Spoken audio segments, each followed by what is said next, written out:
UAAP Season 81 is just around the corner, and the NU Bulldogs hope they can take a big bite out of their competition in men's basketball. This season's hosts will field a young but promising lineup as it moves on from the departure of star player JJ Alejandro. And joining me right now to tell us what to expect from the Bulldogs this season is Sports Desk basketball analyst and former UP Fighting Maroon, Kyles Lau. Welcome back to the show, Kyles. Good morning. Yes. Good morning, Andre. All right, now let's talk about NU. Last year, they were 5-9, 5 wins, 9 losses, 6th place in UAAP Season 80. They will be under the second year na ni Coach Jamaic Harin. Pero syempre, yung adjustments dyan, lalo na't ang daming bagong players sa lineup. Alam mo naman sa UAAP, ang daming turnover, ang bilis di ba? Players come and go. What can you say and expect from the Bulldogs this season? Well, one thing that the NU Bulldogs fans can be optimistic about is the big recruiting season. They've got Dave Ildefonso, they have John Lloyd Clemente coming in, they have John Galinato coming in. So the talent pool of the NU Bulldogs this season is very, very much on a high note. This team's very promising for me. They've got youth that can help their playing style. As we all know, see Coach Jamaic, it's technically 40 minutes of hell. 40 minutes of so hell, yeah. Technically, yeah. More on forcing traps, forcing opponents to turnovers. In fact, in the Phil Oil Flying V preseason, they forced 18 opponent turnovers per game, capitalizing it into 12.6 turnover points. So yung youthfulness nila, makakatulong talaga dun sa style of play nila. And of course, one of the big storylines ay pagkawala nga ni JJ Alejandro, one of their veterans last season. Who has the potential? Nakita mo nga sila sa preseason, Kyles. Sino sa tingin mo yung pwedeng mag-step up and fill the void na iniwan ni JJ Alejandro? Well, for me, it's a collective effort talaga. But then, syempre yung iniwan kasi ni JJ, it's technically yun mythical 5 numbers, 17, almost 17, 6 and 6, I think. So, but if you have to put it into context, isang player talaga na nag-stand out that can replace JJ is John Lloyd Clemente. He spearheaded the attack of NU during the preseason, leading them in scoring 12.6 points per game, I think.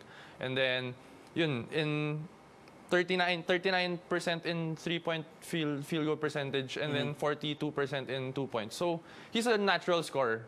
He's a natural scorer, and he is efficient too. Yeah. Diba? So, promising young kid, JLC, John Lloyd Clemente, another player to watch, of course, will be one of their leaders, or probably their leader, is he played in Wake Forest, Filipino-American Gilas cadet Troy Reich. After 4 years sa NCAA, US NCAA, sa Wake Forest, he decides to go back one more year dito sa NU, trying to help the Bulldogs in Season 81. Ang dami nagulat na fans, and ako, nakausap ko nga last month, Kyles, si Troy Reich, and I got to speak to him, and he shares what he thinks his role will be in the blue and gold. Let's listen. I mean, the first thing is, you know, the team, the management, the coaches, everything really made it feel like home, and they were so welcoming, which was really important to me.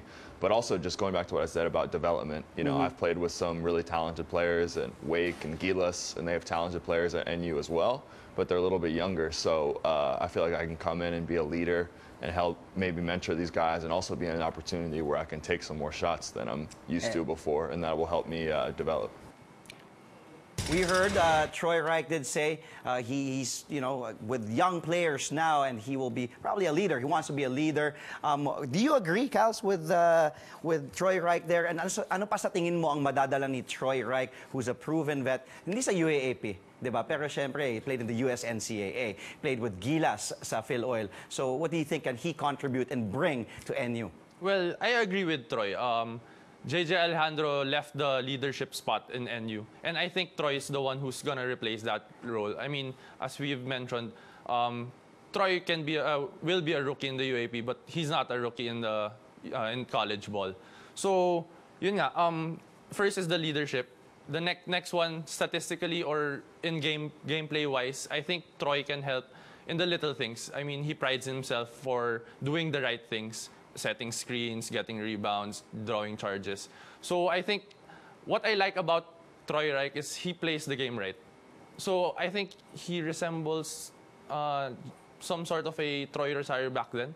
So can stretch the floor, can do whatever the team needs. So I think he's a good fit for NU. Of course, isa pa, Dave Ildefonso. You mentioned his name. What a kid. Juniors champion under Coach Joe Silva sa Ateneo Blue Eaglets. And then joining now, of course, Danny I, his father, legendary Danny Ildefonso. His older brother, Sean Ildefonso, also in NU. He made waves recently sa FIBA Under-18 Asian Championship. Grabe yung hype kay Dave. Tama lang ba? Is it just right to hype this kid entering his first year in the seniors division, playing for NU? Well, of course. I mean, it's not easy to make a big wave in the international stage. What more in the UAAP? So what I like about Dave is that he's a great prototype of a small forward. He's quick, he's big, he has the athleticism. And he plays defense. He can play defense on the small men, wings. He can play the defense on big men, power forwards. He can do it all. He can stretch the floor. He has a good post-up game. Much more of maybe a Glenn Cobuntin back then when they won the championship. I like the comparison. All right, Kyles, thank you for sharing us your thoughts on the NU Bulldogs, and we will definitely see you again as we preview all the other teams before season 81. Again, we just had Sports Desk basketball analyst and former UP Fighting Maroon, Kyles Lau.